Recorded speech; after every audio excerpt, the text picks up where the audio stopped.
أصحابه أجمعين أما بعد فأعوذ بالله من الشيطان الرجيم بسم الله الرحمن الرحيم قال الله عز وجل إياك نعبد وإياك نستعين. زما عزتمندو دین د اسلام کامن او کیفن ار لحاظ سره پوره دی. د سورې فاتحه چې دا کوم آیات مسس وړاندې ویلې د دې مقصد دا دی او معنا چې خاص تا بندگی کو د بل چا بندگی نه کو او خاص تا مدد غواړو د بل چا نه غواړو. نو ایاک نعبدو عبادت دي ته ویل شي د رب العالمین اطاعت، الله رب العزت سره محبت او الله رب العزت له عاجزي او لله الحمد چې شی پر خودلین نه مگر هغه تشریح کړی دی. د عبادت متعلق اوس یو موضوع ده. ډېر انسانان په دې فیسبوکونو کې او د قشن په دې موبایل کې یو بل سره میسج او ټلیفون د دې پر رابطه باندې کوي چې سبا کوم روزه ده 15 شعبان ادم دوی راوړي او بعض اثار راوړي چې چا په دیش باندې قیام الليل وکي دومره اجر دی او که سبا چرته چا روزه ونی ولنه به اجر دی. شریعت مطهره د دې متعلق وسه خبره کوي چې رښتیا د دیش کې قیام الليل دومره ثواب لري او د قشن سبا د روزه دومره ثواب لري لکه څنګه چې د خلک بیانې. د الله په فضل او کرم سره د دارالعلوم نارنجباغ تعلیم القرآن والسنه د خوانه د دې متعلق یو پیغام د امت ته د ملګرو له چې آیا موږ دغه روزه سبب ونسو یا ویننسو او یا دغه قیام الليل د شپې موږ په کې وکړو یا ونکو. اول په حدیث کې راځي محمد رسول الله فرمایي صلی الله علیه وسلم من احدث فی امرنا هذا ما ليس منا فهو رد. چې په تور مثال یو شی په دین د اسلام کې اصل دین کې نو دا رد مردود دی یا بدقه عمل او دا قول د قران او سنت له پیش کیږي کې دغه برابر او عمل دی که برابر نو یې څه بیرت کول پکار دی ولر کول. راځي اوس دې روزه حیثیت وګورو. اول په وجه دې باندې چې دا روزه ونیول شي د رسول الله صلی الله علیه وسلم په احادیث کې صراحتا د دینه من راغلی ده.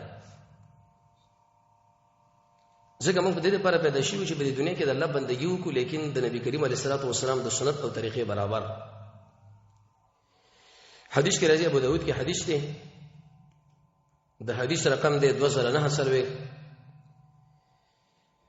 ابو هريره رضی الله عنه فرمایي چې قال رسول الله صلی الله علیه وسلم، نبی کریم صلی الله علیه وسلم مبارک ارشاد ویلي دی چې کله شعبان میش نیمایله ورسیږي نو فلا تصوموا تاسو روزه منی شئ. دا خلک ګوره په دې ورځ باندې اوس روزه نشي، دا سبا ورځ او د شپې د دې متعلق به د قشن منځونه کوي او عبادتونه کوي. دې حدیث کې چې کوم ابو داود کې 2990 نمبر صفحه د حدیث نمبر د ابو هريره سے روایت باندې محمد رسول الله صلی الله علیه وسلم د دوه روزینا صراحتا منع کړی دا. تاسو به دا روزه نشئ نه، دینه پیغمبر علیه الصلاه والسلام منع وکړل، نو لہذا د دې اهتمام کول د سبا ورځې د اسلام په دین کې دانشته.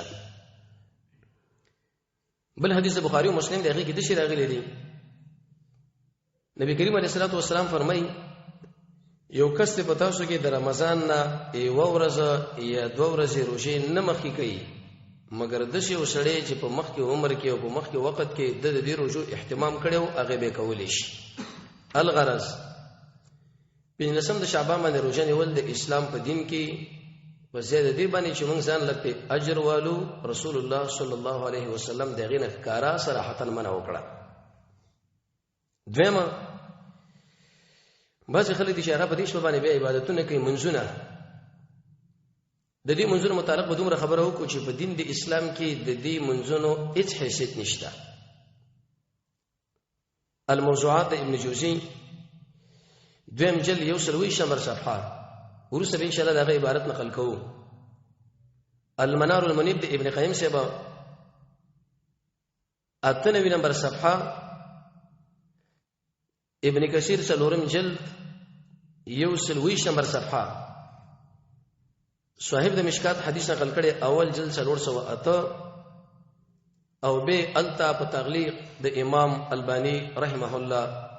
هغه کې د خبره ذکر کړي ده چې په دې کې روایت دی چې کله د شعبان 15 شو نیمه شو نو فقوموا تاسو ودروي د دې شپه معنا قیام الليل وکي او سبا د ورځې روزه ونیسئ ودا حدیث ابن ماجه رحمه الله نقل کړي لیکن د دې سند ضعیف دی جدا په دې کې راوی دی ابن ابي بصرا او هغه د ځانه احادیث جوړول لہذا د شپې کې منځونه را نغله او سبب په 15 د رمضان باندې روزه نیول د دین د اسلام کې را نغله بلکې دا روایت ضعیف دی او د انتهایی ضعیف جدا ویلې دی به په سنن المبتدعات اول جلد 143 نمبر صفحه باندې ویلې دي چې د دې 15 په شپه باندې کوم منځونه دي یا دغه څنګه دعاګانې دي لم تثبت منها شيء ثابت نه دي نو لہذا ما د شپې دعاګانې به کې غواړي چې مخکې مو غوښتل نه او ما د شپې به کې په یو خاص طریقه باندې منځونه کوي لکه هغه طریقې به ورسره پر وېد د علي باندې موږ ذکر کوو چې د بعض خلکو د ځانه جوړ کړی دي او نه سبا د دې ورځې روزه په دین د اسلام کې شته په څه حیثیت باندې چې انسان نه وکي الموضوعات موضوعات الکبرى د امام مولا القاری رحمه الله چې د امام ابو حنیفه رحمۃ اللہ علیہ د مسلک یو قوي عالم دی هغه څه خبره ذکر کړې ده ومن ذلك احاديث صلاه ليله النصف من شعبان په دې ځای روایتو کې یو هغه احادیث دي چې د خلکو د شعبان د 15 د شپې په اړه کې نقل کړي دي به تور مثال یو حدیث دی راوړی یا علی محمد رسول الله صلی الله علیه وسلم علی له ویلي من صلى چې منځو کې ليله النصف من شعبان دی 15 شپه د شعبان باندې سل رکعاته خو لیکن په هغه کې ذکر ته قل هو الله احد ویلي الله عز وجل به د انسان ټول حاجتونه پوره کړي چې په دې شپه باندې کوم غوښتلی ده چې څه حاجت غوښته دي الله عز وجل ورته دا پوره کوي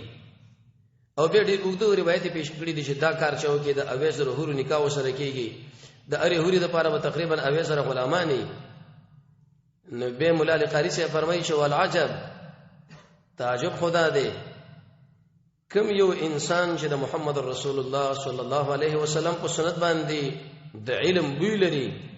چې هغه د کشي په دقه شن غب باندې او د شپې د مازه اهتمام وکړي کی دا خو دروغ دي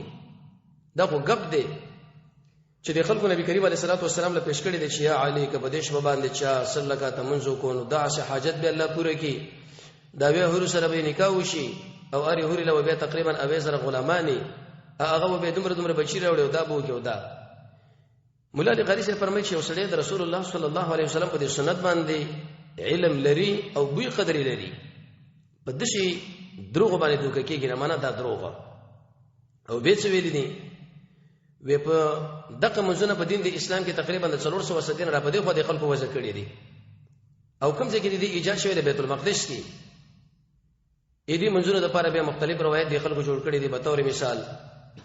من قرأ ليله النصف من شعبان چا چې د شعبان د 15 په دې شپه باندې زر کرته قل هو الله احد ویلې انت به نورم ډیر وګړه احادیث ذکر کړی دي یو بل روایت د شرا وړي چې د شعبان په 15 باندې 14 رکعات منځو کې او په 4 رکعات کې 10 کرت قل هو الله ویلې نو د لس کسانو په باره کې به دا سړی سفارش وکړي د شي لس کسان چې هغه د جهنم د اور لایق دی او اور ورته واجب دی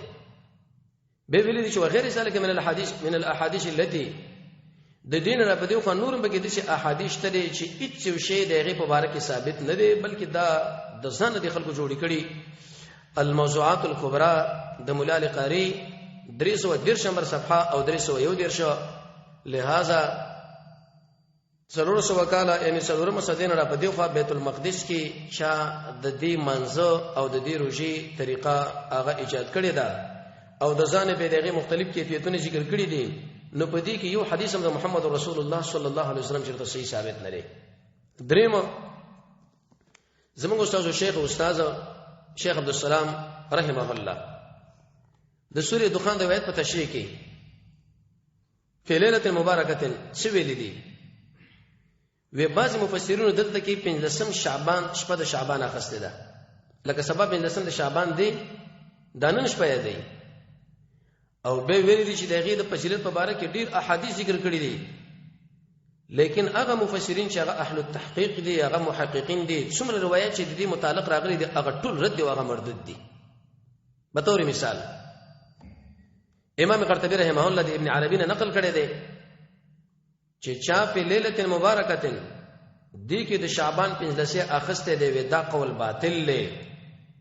بلکې دلته کې په ليله مبارکه نه مراد د قدر شپه مراد ده چې خلک ورته د قدر شپه وایي د دین را په دیو خو نور شپې اخستلو وې دې سړي پر رب العالمین باندې لوی دروغ وتړل الله عز وجل باندې چې سړي دروغ تړي دغه به کم ځای دی زه دې انسان جهنم دی امام ابن کثیر رحمه الله دې آیت په تشریح کې به څه ویلي دي وې دا شپه د شعبان نه ده او چا چې دا خبره ذکر کړي چې دا د شعبان شپه ده او 15 شپه ده لکه د اکرامه دا خبره نقل کړي شوی ده وې فقط ابعد النعجا یقینا دا سړی د پیدې نه ډیر لري لاړو بعض خلک وایي ګنه پلانې سړی وګټي سره بیلی نو ابن کثیر رحمه الله فرمای چې کم سړی دلته په ليله مبارکه کې دا معنا کوي چې د شعبان 15 دی وې دا سړی د پیدې نه ډیر لري لاړو معنا په پیدې کارونه کې دا وروخته او به چې ویلې دي څوم حدیث په مبارک او د غیر فضیلت په مبارک راغلي دي یو حدیث په هغه کې مرفوع حدیث نشته متصل د محمد رسول الله صلی الله علیه وسلم امام قرطبی رحمه الله به دې ویلي دي چې نشته د په دې شپه د 15 شعبان باندې د یو حدیث چې په هغه باندې خلک اعتبار وکړي چې بالکل دا یو معتبر حدیث د محمد رسول الله صلی الله علیه وسلم نه دی بارک راغلی دی چې د شپې چا منځونه وکړه دومره اجر پکې دی او کسبه د ورځې شوونه ول دومره اجر پکې دی اعتبار به اعتبار پاکه باندې نشي کېده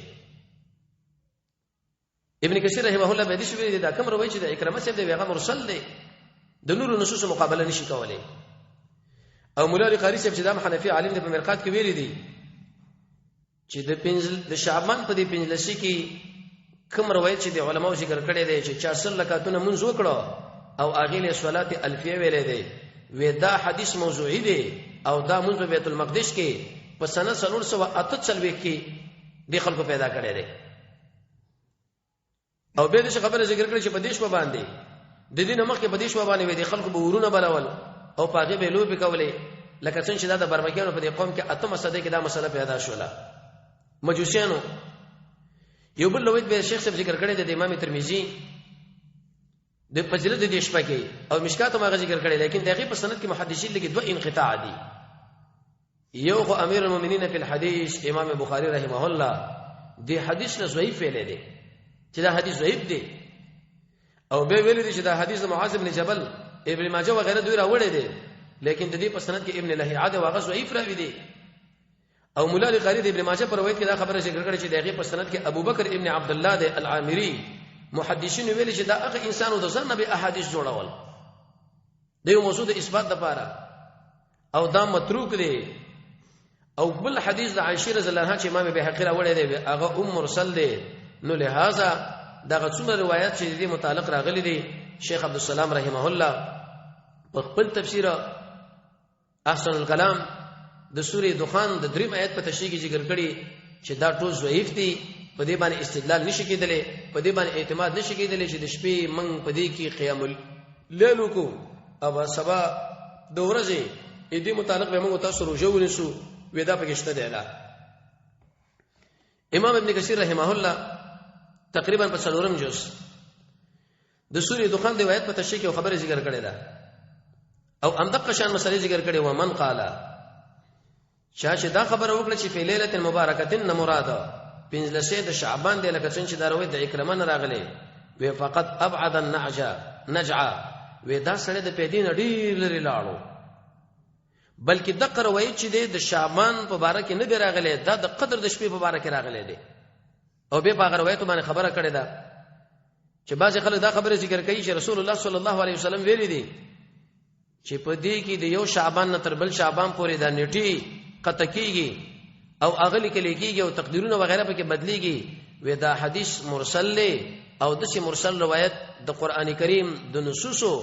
کار مقابله نشي کولای چې موږ دې احادیث له دې روایتو له اعتبار ورکو او قران پریدو چې قران فرمایي چې هغه د قدر شپه مراد موږ دا خبره کو 15 د شعبان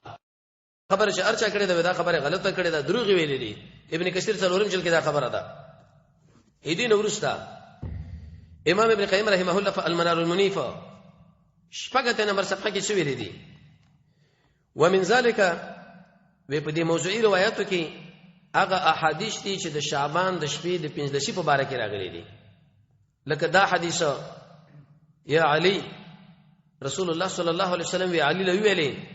چا چې د 15 د شعبان باندې یعنی په 15 د شپه باندې سلکات منځ وکي او پاغي کې قل هو الله فاتحه ویلې قل هو الله لسکرته الله عز وجل به دې انسان ټول حاجتونه پوره کړي چې کوم په دې شپه باندې غواړي او ډېر خرافات به کې به شي کړي به څه ویل دي وکم یو سړی چې د محمد رسول الله په سنت باندې علم لري هغه له مناسب نه ده چې هغه دوکه شي په دې غب باندې په دې دروغ باندې ځکه دا خو دروغ دي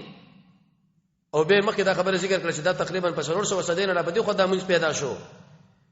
او بیت المقدس کې د خلکو ایجاد شوی دی دین ډیر احادیث د خلکو به ذکر کړي دي لکه مخکې مونږ ویلې چې من قرأ ليله النصف چا چې د 15 په شپه باندې د شعبان نه زر کرت قل هو الله ویلې یو غو حدیث ذکر کړي چې الله عز وجل بدل وي د قشان دومره ملائکه اوچت کې ودل بزی ورکی او دا بکې دا بکې اخر کې به څه ویلې دي چې په دې کې یو د حدیث ته نه چې پاغه باندې سړی اعتماد وکي هغه دي صحیح وي بعض مصادر ځان سره یاد ساتي لکه د قشان ابن جوزی په الموضوعات دویم جلد 340 نمبر صفحه میزان الاعتدال دریم جلد 119 نمبر صفحه الفوائد المجموعه 50 نمبر صفحه نه ولې تر یو 50 پورې د څه خبرې به ذکر کړي امام شوکانی رحمه الله وقد اقتر بهذا الحديث جماعه ډیر خلک په دې حدیث باندې دوه کشوي د فقهاونه احیاء العلوم وغیرہ په دې باندې بیا حواله ورکړي دا او به څه ویلي دي چې ډیر مفسرینو د بعضی منځونو روایت نقل کړي دي په دې شپه باندې په مختلفو طریقو خو كلها باطل موضوعه دا ټول طریقې باطل دي دا موضوعي دي په دې کې هیڅ حدیث د محمد رسول الله صلی الله علیه وسلم ثابت نه لري وجه دا و عبادت توقیفی دي توقیفی دا معنا چې قران او سنت یو خبره کړي منګه منو چې غني کړي منګه نه منو او به الاثار المرفوعه د 340 نمبر صفحه تر او د قشن په 308 نمبر صفحه په دې کې اگر روایت ذکر کړی دي چې دې کې څومره احادیث دي لا يصح منها شيء هیڅ یو شی د اغینه صحیح ثابت نه لري چې انسان په غیبه باندې اعتماد وکي لہذا په دې شپه باندې د خاص منځ طریقه او سبا د ورځې به د دروژې اهتمام د اسلام په دین کې نشته مسلمانان به د دین ځان وساتي د قشن د عمل کړه ولي امام قرطبي رحمه الله اغم تقریبا 15 او 14 جزء د خپل تفسیر په دې کې به روایت ذکر کړی دي او څه خبره به ذکر کړي وې څومره احادیث دې باب کې راغلي دي و فمن زعم چا چې ګمانو کو چې دقه فی ليله مبارکه مراد 15 شعبان دی فقط اعظم الفری علی الله وې دې انسان پر رب العالمین باندې ډیر انتي لوی دروغ وتړل بلکې په 15 د شعبان باندې هیڅ یو حدیث نه دی ثابته چې انسان په هغه باندې اعتماد وکي نه دغه په فضایلو کې او نه په دې خبره باره کې چې په دې کې د قشن د تقدیر بدلیږي را بدلیږي بلکې فلا تلتفتوا الیها تصریف کړي د شاغل د سر التفات تاسو مکوئ انسان دی پاغي باندې مطلب دا وخت نه تیری او ټیم دی ورمانی نه پاس کوي چې راکه موږ د اموزو کې نه به ودا کیفیت وشي او کدا کار مو کو دا کیفیت بوچو کدا کار مو کو دا کیفیت د قشن نواب شریک حسن خان فتح البیان کې 15 او شپږم جس کې تصریح ورمانه کړي دا فی لیلۃ مبارکۃ چې د دینه مراد د قدر شپه ده او بل شینا به د خبره ذکر کړي چې کوم انسانان د دینه دغه د 15 د شعبان ذکر کړي اخر کې دا مسله ور باندې ذکر کړي چې دی انسان دروغ ویلي دي په دې ترتیب باندې چې ټول احادیث په یو د قدر په شپه کې راغلي دي او داخله کې دي 15 د شعبان په اړه کې ثابتې نو لہذا اعتماد ور باندې کېدل نشي من او تاسو چې اعتماد کوو فقط هغه د جمهور علما او د قران په نصوص باندې چې التف ليله مبارکه مراد د قدر شپه ده 15 د شعبان نشته نه پاږي کې د ورځې روزې شته او نه د قشم پاږي کې د شپې د منځونه دي په دې خاص طریقو باندې چې کوم د خلکو ذکر کړی دي اې دین ورسته به صرف یو روایت المحدث الكبير امام نصر الدین البانی رحمه الله په خپل الصحیح کې ذکر کړی دی تقریبا په دریم جلد کې چې صرف یو روایت په دې کې راغلی دی هغه د شي الله عز وجل ځان راښکاره کې الی خلقه د خپل مخلوق لا په 15 شعبان یعنی په شپه 15 شعبان ټول مخلوق رب العالمین بکنه کوي خو الا لمشرکین مشرک لنه کې او دغه شنکینګر انسان لا او به هغه روایت هم ذکر کړی دی نو په دې کې صرف رب العالمین د بکنه مسله راغلی ده لہذا د محمد رسول الله صلی الله علیه وسلم په صحیح احادیث کې او د صحابه په اقوالو کې د شي خبره څوک نشي ثابتولې چې د 15 پښپا باندې چا د منځونه په دې طریقو باندې وکړه لکه څنګه چې د علي روایت ذکر کړی دی الله عز وجل به دغه حاجتونه پوره کړي او کسبا د ورځې چارو ژوونه ولا به دا مسائل پوره کړی شي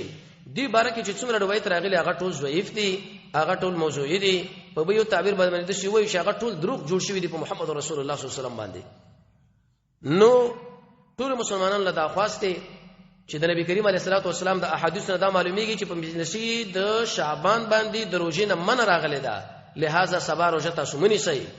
او دغه شان په دې کې چې څومره منځونه د شپې په داخله کوي د رسول الله صلی الله علیه وسلم په احادیث کې هغه منځونه راغلي نه دي هغه ثابت نه دي ټول ضعیف روایت دي منګړت روایت دي موضوعي روایت دي نو ځان ته ساتل پکار دي سبه د ورځې روزه نشتا انون په دې شپه باندې په خاص طریقه باندې منځونه نشته څنګه چې داخله کوي الحمدلله منګو تاسو الله عز وجل لوی نعمت قران او سنت را کړی لري چې کوم شی په قران او سنت باندې ثابت امقه منل پکار دي موضوعي روایت لکه څنګه چې امام قرطبي فرمایي فلا تلتفتوا الیها اڅ التفات اغله مکوي نو ځان ته وساتئ سبا روزه منی سي او د شپې د منځنم کوي ما په دغه طریقه باندې لکه دا کوم چې موږ ذکر کړو دا ټول ضعیف دي الله رب العزت موږ تاسو د قران او سنت صحیح بصیرت را نصیب کړي وصلی الله تعالی علی خیر خلقه محمد و علیه و صحبه